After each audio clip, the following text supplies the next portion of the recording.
Hello and welcome back to Off The Crossbar Euros Watch Day 16 with myself, Regan Walsh, and as ever my co-presenter, Brad. Now before we get in, and before I ask you how you are doing, can we have a minute's applause for that football yesterday? Because my God, did it live up to the best set of games of football we've seen in a long, long time. And also a minute's silence for any of those that missed both games. I know. What a day, eh? What a day. Right? After all that drama, after all that tension, I was just in awe of everything that I was watching. I couldn't have been more entertained of something that I've seen in my young life.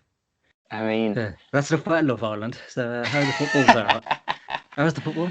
I heard it was okay. I can't think of enough synonyms to describe yesterday's football. It was phenomenal. I'll just use that word because I absolutely did not turn over to watch Love Island. That awful program.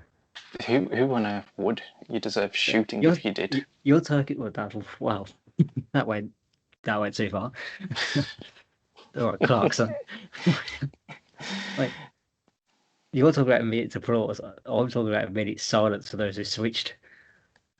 Because if you switched, why? Just why? Just go in the mirror, take a hard look at yourself, and ask why. Look at your life choices. Yes, we'll start off Croatia, Spain. We could start with either one. Who cares? Yeah. I mean, the goal. That first goal. It says a lot. Everything that happened just said that first goal just went right down to the bottom of the pile. Yeah. I mean,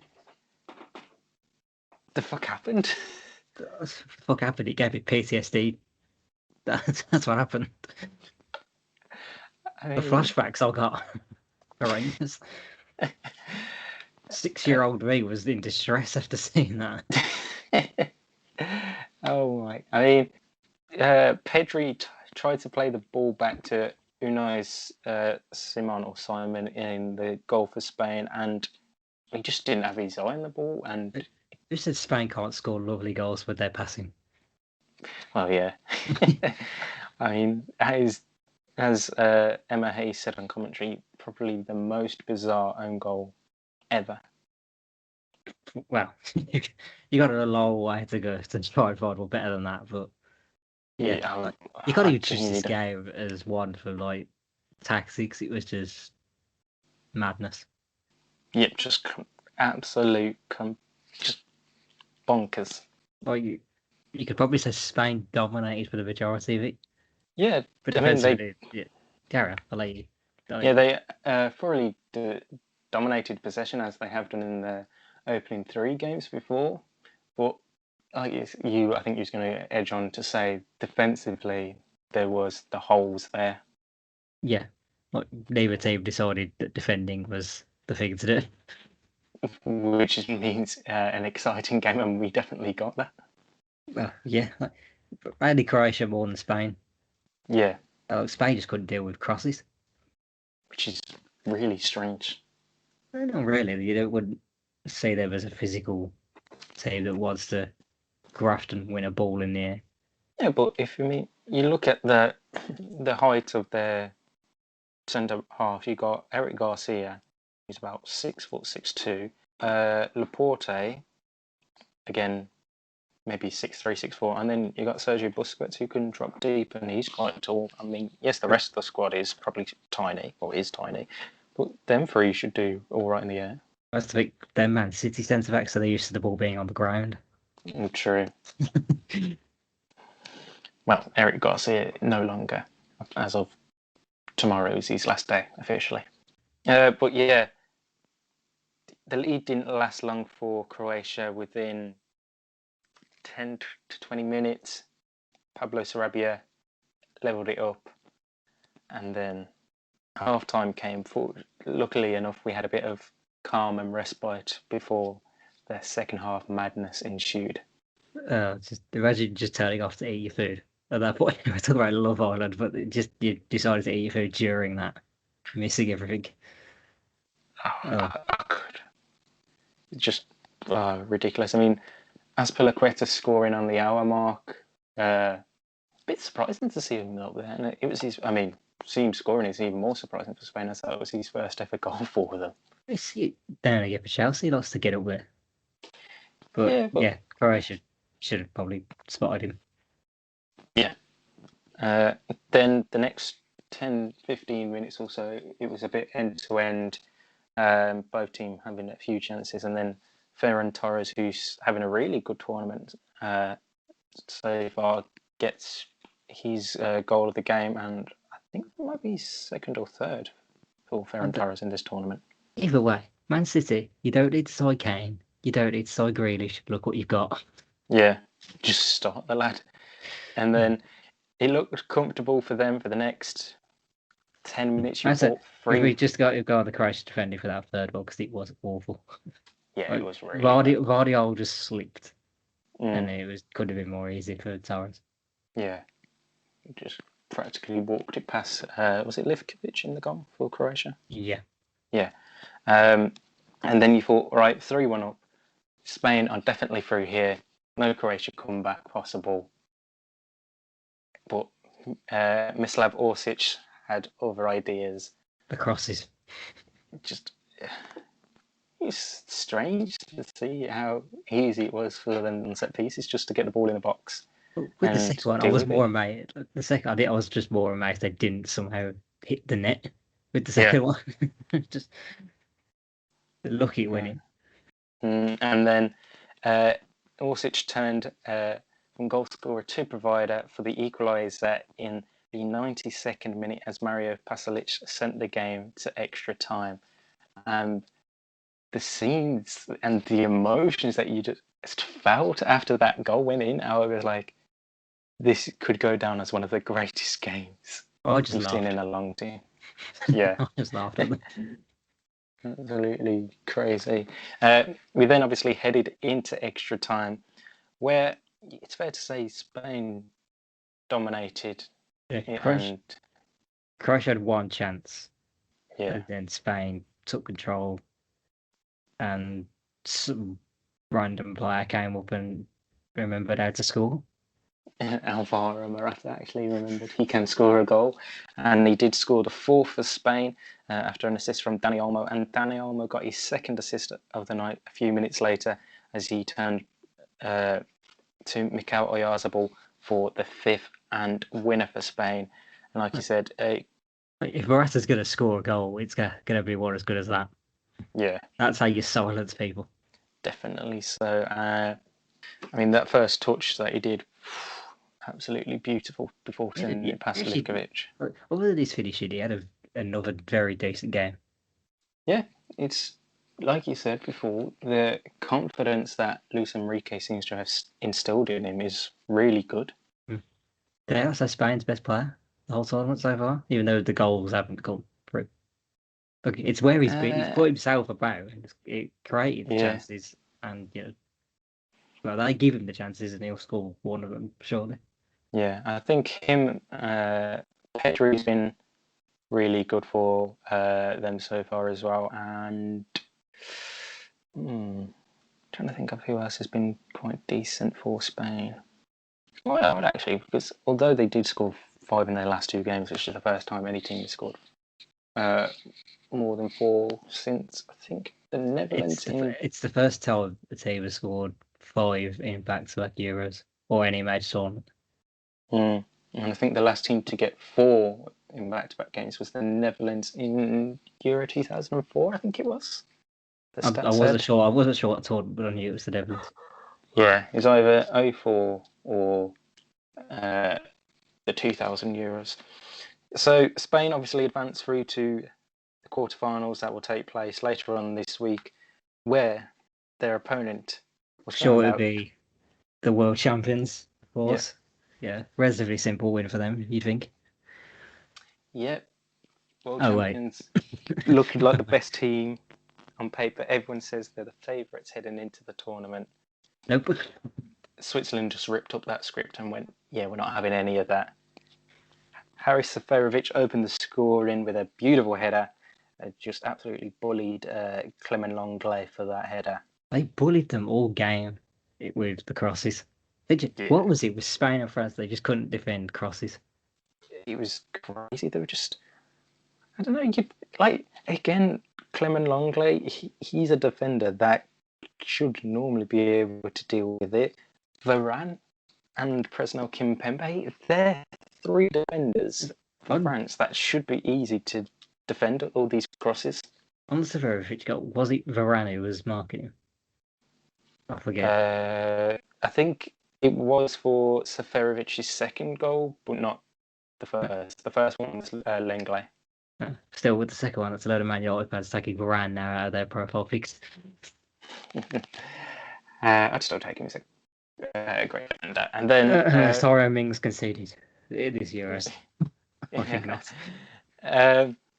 Very end to end again for the rest of that first half. France just couldn't beat the Swiss down enough to try and get an equaliser at half time. Jan Sommer and co. It's cliche, but they were definitely missing the je ne sais quoi. Yes. The va-va-voom, as it is. Where was just any sort of temper? They've not had it really in the whole tournament. Oh yeah, not at the level we ended up seeing in the second half. Yeah, I mean, Patrick Vieira was saying it in the studio, both pre-game and after game. The French just didn't really turn up in that game. They scored 3 goals and obviously went the distance, but they didn't really seem like the France that we knew and looked like can dominate and control the game in a way that they wanted to. But go on. They had a different system. Yeah. They weren't forced to play free at the back, but they just put someone at the left way back who didn't know what he was doing then. You could even say Pavard didn't really know what he was doing on the right side because they weren't getting forward. Yeah, it was quite strange. However, Karim Benzema's equaliser. Just that whole 20-minute period of France. That's the France we were expecting. Yeah, I mean, the pass from Mbappe and then that first touch from Benzema is one of the most disgusting first touches I've seen in football. That was... he's not intended that. That is pure luck. He's so fortunate to have done that. I don't care. It is just a thing of beauty to have seen that touch. It's lovely. I thought the second goal was better though. Just the play of it, oh my god. Yeah, Griezmann. I think Griezmann was more of a shot, but Jan Sommer got his hands to it, and Benzema did the Timo Werner header. The third one, absolute, c'est magnifique. Oh, Paul Labille Pogba. I mean, he had himself an absolute wonder class of a game. And he was a wonder class of a tournament. He's been the France best player for me. Croatia, so everything that they did. But yeah, if only he was going to stay at Man United. I mean, that goal was just absolutely phenomenal. I mean, just how much curve he got onto it was unreal. Just pure sauce. Yeah. And the celebration. Yes. But ultimately, not as good looking back on it. No. And you think 3-1 up, 15 minutes left. Surely there's no way Switzerland come back into it, is there? Not again, surely. Haris Seferovic had otherwise, this time with a header, beating Rafa Varane in the air. Again, gotta say, poor defending from France on that one. And then, once again, right at the death, the man who's been the most offside player in this tournament for Switzerland. He wasn't offside. He actually wasn't offside for once. Mario Gavranovic. What a baller. Yeah, I mean, can we talk about Granit Xhaka as well? I know we said, I was going to give him his own segment. My God. Maybe it is just Arsenal. Maybe they are just that shit. Yeah, because, my God, did Granit Xhaka have himself a game? See what happens with players like Xhaka and Pogba when they're just given freedom. Yeah. They're unreal when they want to. Give them responsibility. Let them do something. Let them actually have a say on a game. Maybe they'll do something. Yeah, and it's going to be interesting to see how he does next season because he's set to, according to the rumours, be joining Jose Mourinho over in AS Roma. Apparently there was like an interview afterwards. I think someone asked him, "Have you been learning Italian?" And I think he answered, "Not yet."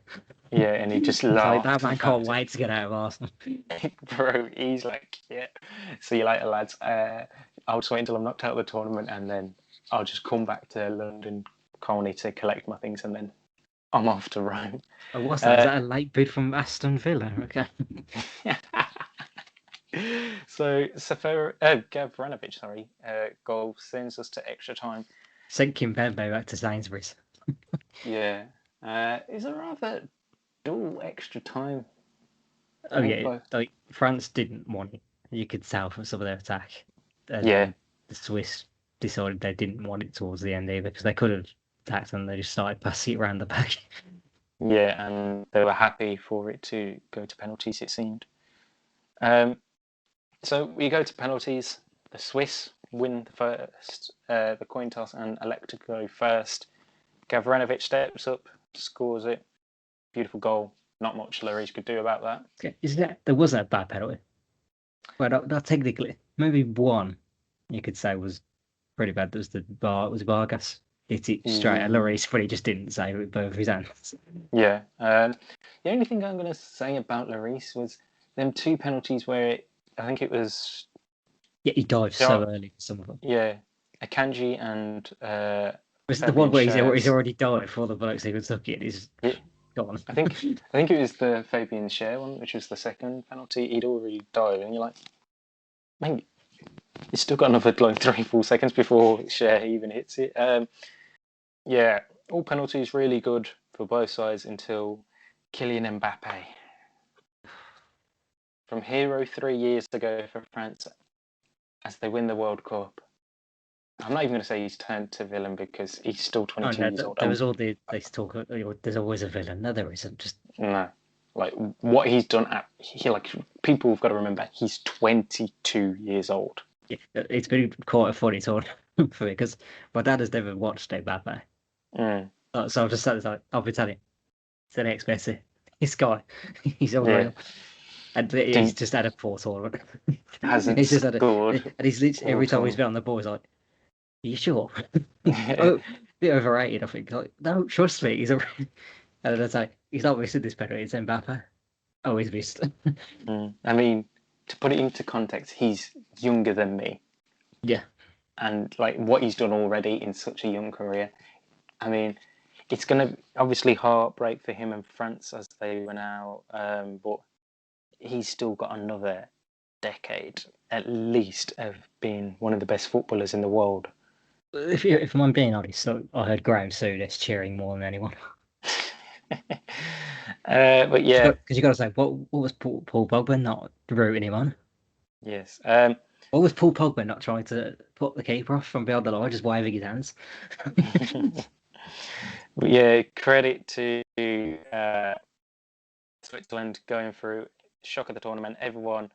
It's not getting better than that. No. I mean, no one in their minds had the Swiss going through in that game at all, and they proved the doubters wrong. But yeah, it's just absolutely incredible. What a tournament. This tournament is just pure chaos. Yes. So Croatia will play Spain in St. Petersburg. Wait, Croatia? Spain will play Switzerland, sorry. This Friday in St. Petersburg at 5 o'clock, which is the first game in the quarterfinals.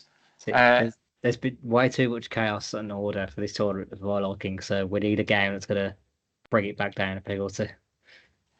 And that will be... Sweden, Ukraine. We start off with England versus Germany from Wembley Stadium, 5 o'clock. Some team news has been leaked from The Athletic, and because that is... other country does this. Yeah, Bukayo Saka is expected to start. Thank you. With Raheem Sterling and Harry Kane as the forward three for England. They are expected to go with a 3-4-3 formation. So that sees the likes of Mason Mount, Jack Grealish, and Phil Foden drop to the bench. Well, Mason Mount come back onto the bench because obviously he missed out on the last game. Yeah, I'm more surprised at Mount not starting the lineup because he loves Mason Mount. Yeah. Well, as he should do, very good player. But yeah, if he's going to play just the two holding midfielders, then yeah, like I sort of understand it because if you see Germany's front three, Yeah. there's no attack like real striker, it very much like into like changes, and it's the midfield two who necessarily aren't holding midfielders. If it is Cruz and Gundogan. Well, there's been some news that Gundogan, Rudiger, and I don't know if it's Robin Gosens or another German player could potentially miss this game because they're not fully fit. I think it'd be nice for us if Gosens particularly missed it, but I don't know who they would bring in the case of Rudiger or Gundogan. I don't know who else they've got midfield wise. Yeah. I expect this to be cagey, tight. Yeah. I've already heard 3 Lions this morning way too many times for my liking. It's not right. That people just need to chill. You can get excited, but until the job's done. Just, I'm nervous. Don't get me wrong, but like, it's gonna be a bit mental, isn't it?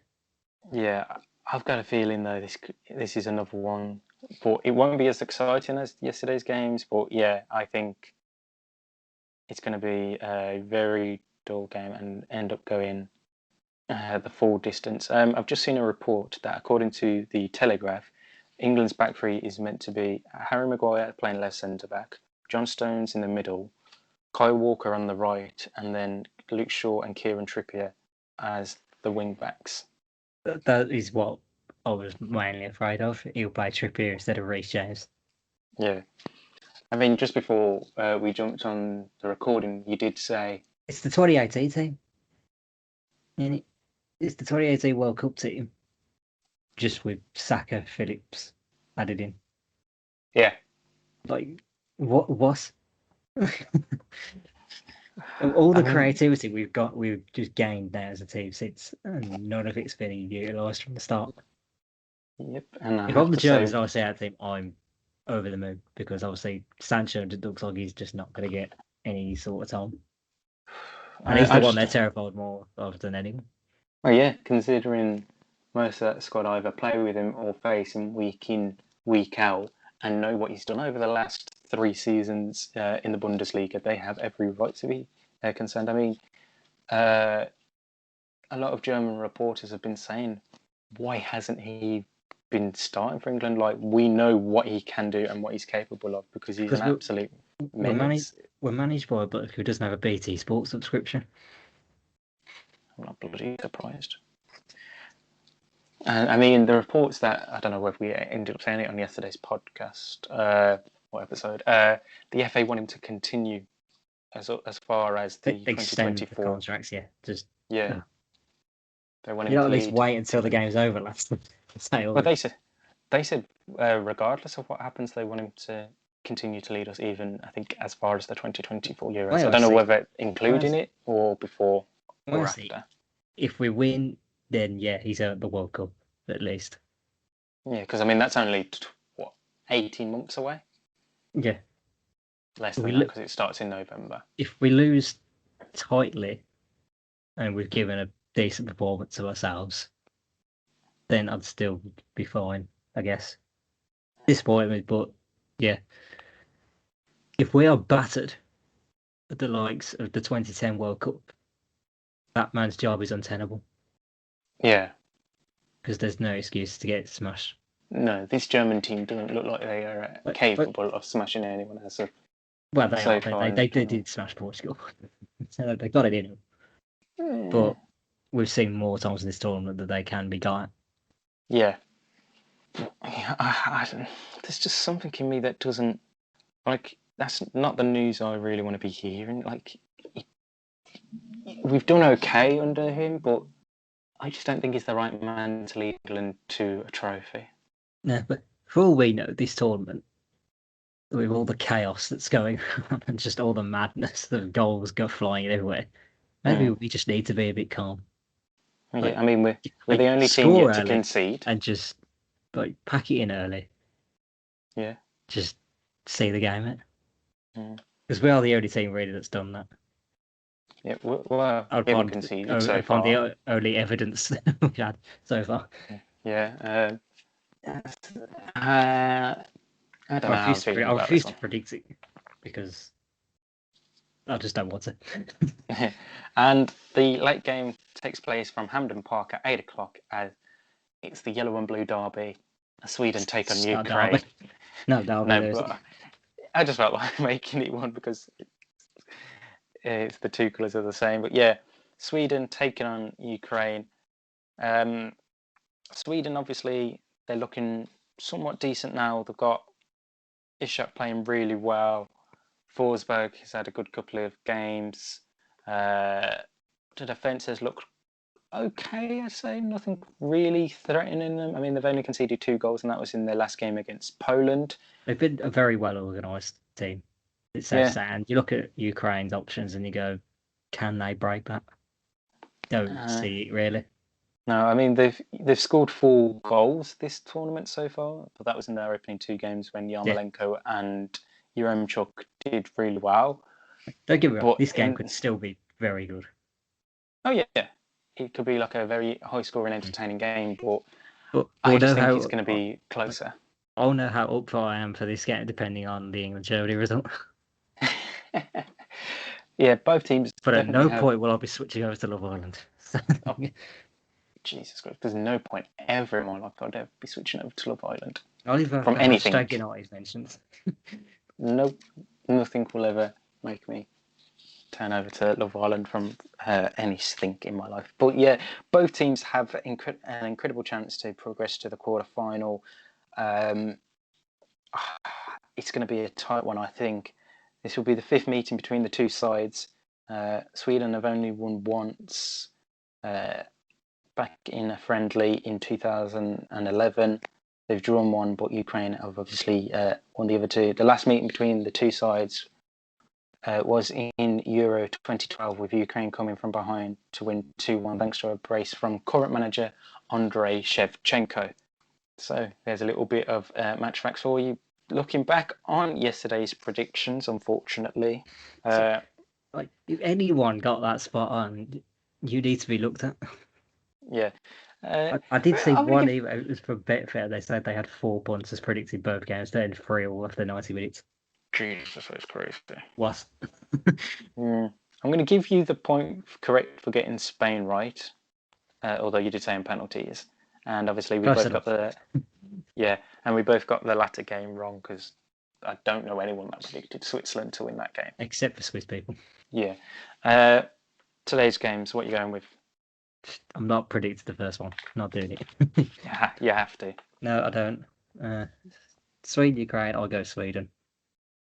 Okay, well, you're not going to predict it. I'm going to go England after extra time. Oh my word! I'd say I'd like to back you, but this could be a bad omen because you've not predicted us to win at any point in this tournament. I don't know. I know you predicted us to draw both Scotland and Czech Republic. I can't remember the Croatian one.